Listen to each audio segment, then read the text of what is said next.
Judge declines early release for Lucchese soldier convicted of shooting sister of informant. A Lucchese crime family mobster used a lyric from Bob Dylan's classic, "Blowin' in the Wind," to argue he should get early release for trying to kill the innocent sister of a mob snitch, but he didn't get the answer he wanted from a federal judge.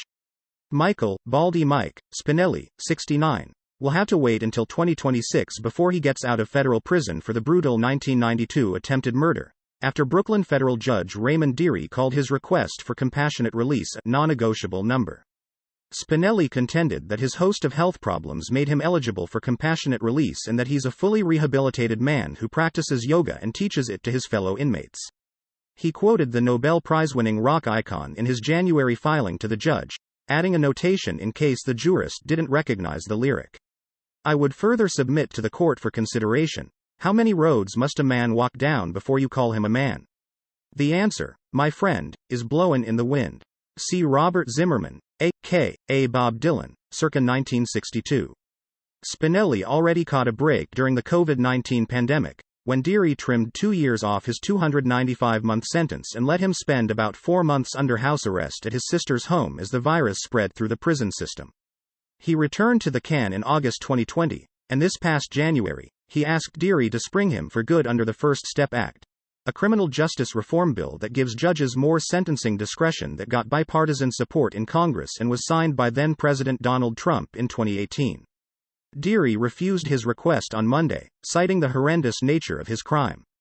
The passage of time, Mr. Spinelli's apparently genuine conversion, and his unfortunately declining health do not and will not outweigh the trauma suffered by Mr. Spinelli's victim and the callous and unprecedented nature of his criminal act, which he carried out to advance his standing as a committed disciple of organized crime, Dearie wrote.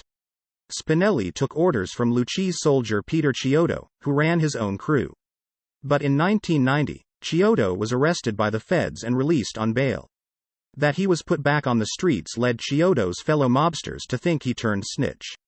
Lucchese boss Vittorio, Vic, Emuzzo ordered Chiodo whacked, and the mob took its shot on May 18, 1991, ambushing him at a Staten Island gas station, the feds charged. The 6'5", 435-pound Chiodo was shot 13 times but survived, and his brush with death turned his fellow mobsters' suspicion into reality, leading him to become a government cooperator.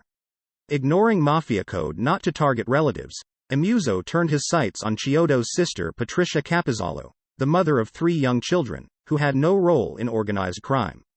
The crime family tapped Spinelli to plan the hit. Spinelli hoped the bloodshed would get him closer to becoming a made man.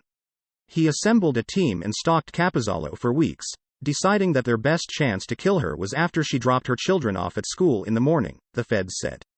He test-fired the silenced gun in his own apartment, and on the morning of March 10, 1992, he drove the triggerman to Capozzalo's Gravesend, Brooklyn, home. The gunman, Dino Bisciano, walked up to her 1985 Oldsmobile and started blasting, hitting her in the neck, behind the ear, and grazing her in the back. He missed several more shots. After Spinelli and Bisciano fled, Capozzalo managed to get back into her house and call for help. Bisciano would ultimately testify against Spinelli. Capozzalo needed surgery to remove a bullet from her neck, and was placed into witness protection with her family. She would describe her life as completely devastated, and told officials that, although she had not physically died, she felt that the attempt on her life had killed her emotionally and psychologically, Assistant U.S. Attorney Andrew Rodden wrote in a March 23 letter to Dearie. Spinelli, for his part, was more concerned about his status in the mob. 7 months later, after his arrest on other racketeering charges, he complained to another Lucchese member that he should be promoted for trying to kill Capozzalo. And sure enough, in January 1993, he became a made man, Rodden wrote. At Spinelli's sentencing, Dearie called the attempted hit an unthinkable act of cowardice, and in 2007, when he rejected a motion to overturn the verdict, Dearie opined, "This case marks an extraordinary low point in the violent history of organized crime." Spinelli's lawyer, Allegra Glasshouser of the Federal Defenders, declined to comment. https://www.nydailynewscom/new-york/NYC-crime/me-Lucchese-mobster-baldy-mike-spinelli-denied-compassionate-release-20230507-7bb54wkc-story.html